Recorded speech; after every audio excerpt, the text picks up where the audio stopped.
Dear students, इस video में upcoming IGNOU B Ed entrance exam के लिए इग्नू का ही प्रीवियस ईयर क्वेश्चन जो कि 2013 का बीएड एंट्रेंस एग्जाम उसका क्वेश्चन पेपर से इंग्लिश का क्वेश्चंस प्रैक्टिस करेंगे। तो video upcoming IGNOU B Ed entrance exam के लिए बहुत ही जरूरी है, वीडियो को पूरा जरूर देखिएगा। क्वेश्चन नंबर 141, यहाँ फ्रेज दिया गया है, the phrase widows walk means. आपको बताना है यह जो फ्रेज है विडोज वॉक, इसका मतलब क्या है। याद रखिएगा, ये जो फ्रेज विडोज वॉक है इसका मतलब होता है एन अनस्टेडी गेट। तो ऑप्शन बी हो जाएगा इसका सही जवाब। Question number 142, the phrase dead man's hand means. आपको बताना है ये जो इंग्लिश फ्रेज है डेड मैन्स हैंड, इसका मतलब क्या होता है। तो याद रखिएगा, डेड मैन्स हैंड का मतलब होता है एन अनसीन फोर्स, एक ऐसा शक्ति, एक ऐसा फोर्स जिसे देखा नहीं जाता, अनदेखी है लेकिन वो महसूस होता है, इसे डेड मैन्स हैंड कहा जाता है। आगे बढ़ते हैं, क्वेश्चन नंबर 143, यहाँ a doctor who specialises in the treatment of the heart is called. आपको बताना है एक ऐसा डॉक्टर जो हार्ट का ट्रीटमेंट में स्पेशलाइज किया हुआ है, यानी कि वो हार्ट स्पेशलिस्ट है। तो जो हार्ट का क्षेत्र में स्पेशलिस्ट बन के आता है उन्हें कार्डियोलॉजिस्ट कहा जाता है। ऑप्शन बी हो जाएगा इस क्वेश्चन का सही जवाब। ये वन वर्ड सब्स्टिट्यूशन वाला क्वेश्चन है। Question number 144, choose the correctly spelled word. यहाँ सही तरीके से स्पेलिंग किया हुआ शब्द कौन सा है। तो इस क्वेश्चन का सही जवाब हो जाएगा ऑप्शन सी साइकोसिस। साइकोसिस का मतलब होता है पागलपन या फिर मनोविकृति। Question number 145, choose the correctly spelled word. यहाँ भी आपको सही स्पेलिंग किया हुआ शब्द को ढूंढना है। तो इस क्वेश्चन का भी सही स्पेलिंग हो जाएगा एलिगोरी, जो कि ऑप्शन बी में है। एलिगोरी का मतलब होता है दृष्टांत या फिर रूपक। आगे बढ़ते हैं, क्वेश्चन नंबर 146, यहाँ नरेशन से क्वेश्चन दिया गया है। इनडायरेक्ट फॉर्म क्या होगा, जो कि है sentence Aftab asked his wife where is my book.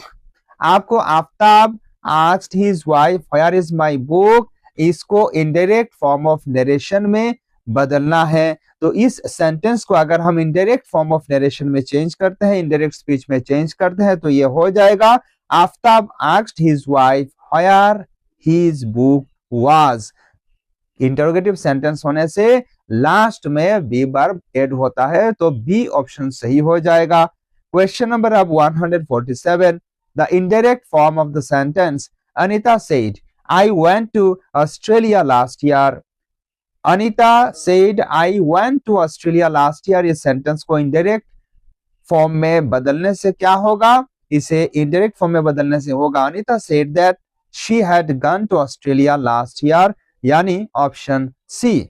आगे बढ़ते हैं, क्वेश्चन नंबर 148, यहाँ वॉइस से क्वेश्चन दिया गया है। The passive voice of labourers are making the road, यानी कि ये जो सेंटेंस है इसको अगर पैसिव वॉइस में बदलेंगे, कन्वर्ट करेंगे, तो ये हो जाएगा the road is being made by labourers. यहाँ कंटिन्यूअस टेंस है तो बीइंग ऐड किया जाएगा। ऑप्शन ए होगा सही जवाब। हमें आशा है आपको वॉइस चेंज नरेशन का जो रूल्स है, बेसिक रूल्स, ये जरूर आता होगा। आगे बढ़ते हैं, question number 149, the active voice of Anil was find by the police for not stopping at the red light. इसको अगर हम एक्टिव वॉइस में कन्वर्ट करेंगे तो ये हो जाएगा the police find Anil for not stopping at the red light, यानी ऑप्शन सी। आगे बढ़ते हैं, अब क्वेश्चन नंबर 150 से लेकर के 152 तक, 152 तक हमें क्या करना है, फिल इन द ब्लैंक्स करना है। जो सबसे सही ऑल्टरनेटिव है शब्द है उसी को हमें ढूंढना है, फाइंड आउट करना है। देखो, Charles dash go to Paris next month, ये फ्यूचर इंडेफिनिट टेंस है। चार्ल्स कहाँ जाएगा, पेरिस में जाएगा, फ्रांस का जो कैपिटल है, अगला महीना जाएगा, यानी कि फ्यूचर इंडेफिनिट टेंस, तो यहाँ विल ऐड हो जाएगा। Charles will go to Paris next month, B option सही होगा।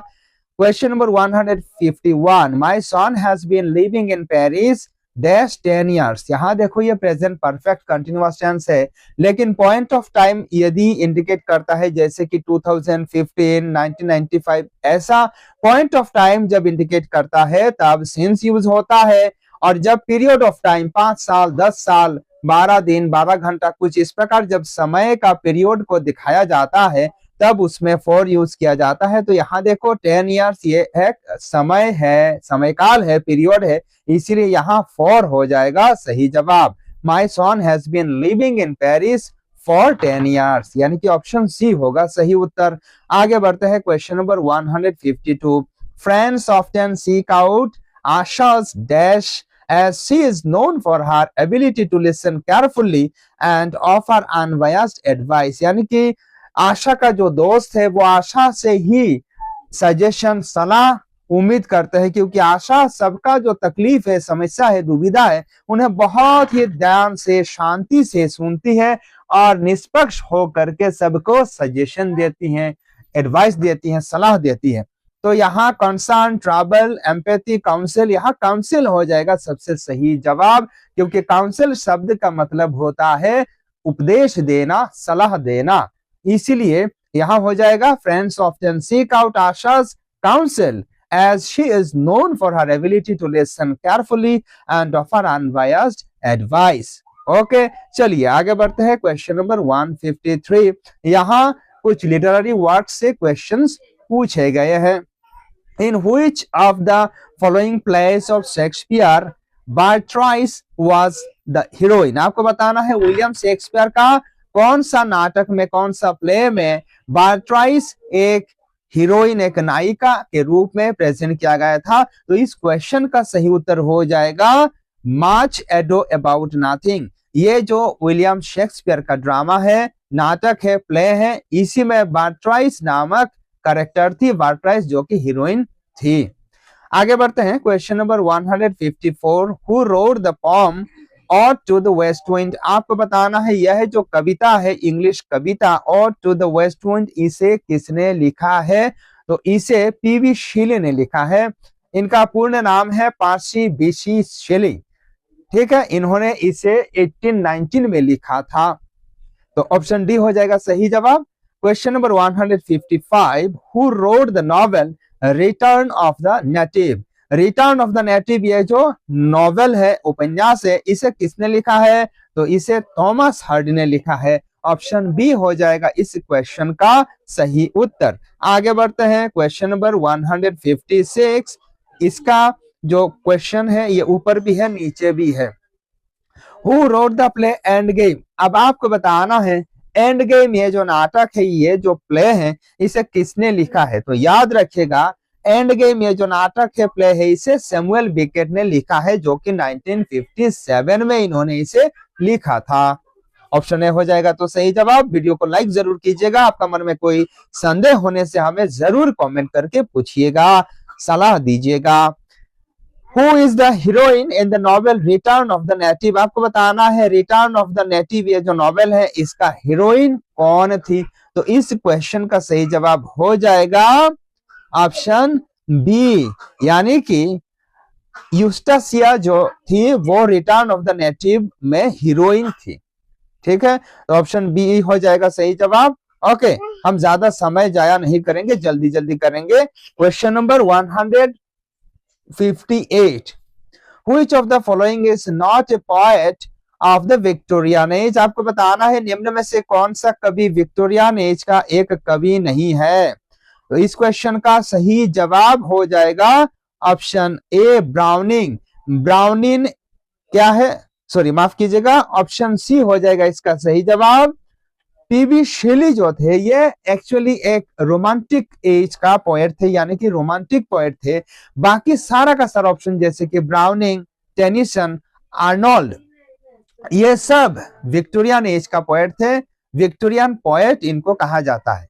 ऑप्शन सी होगा तो इस क्वेश्चन का सही जवाब।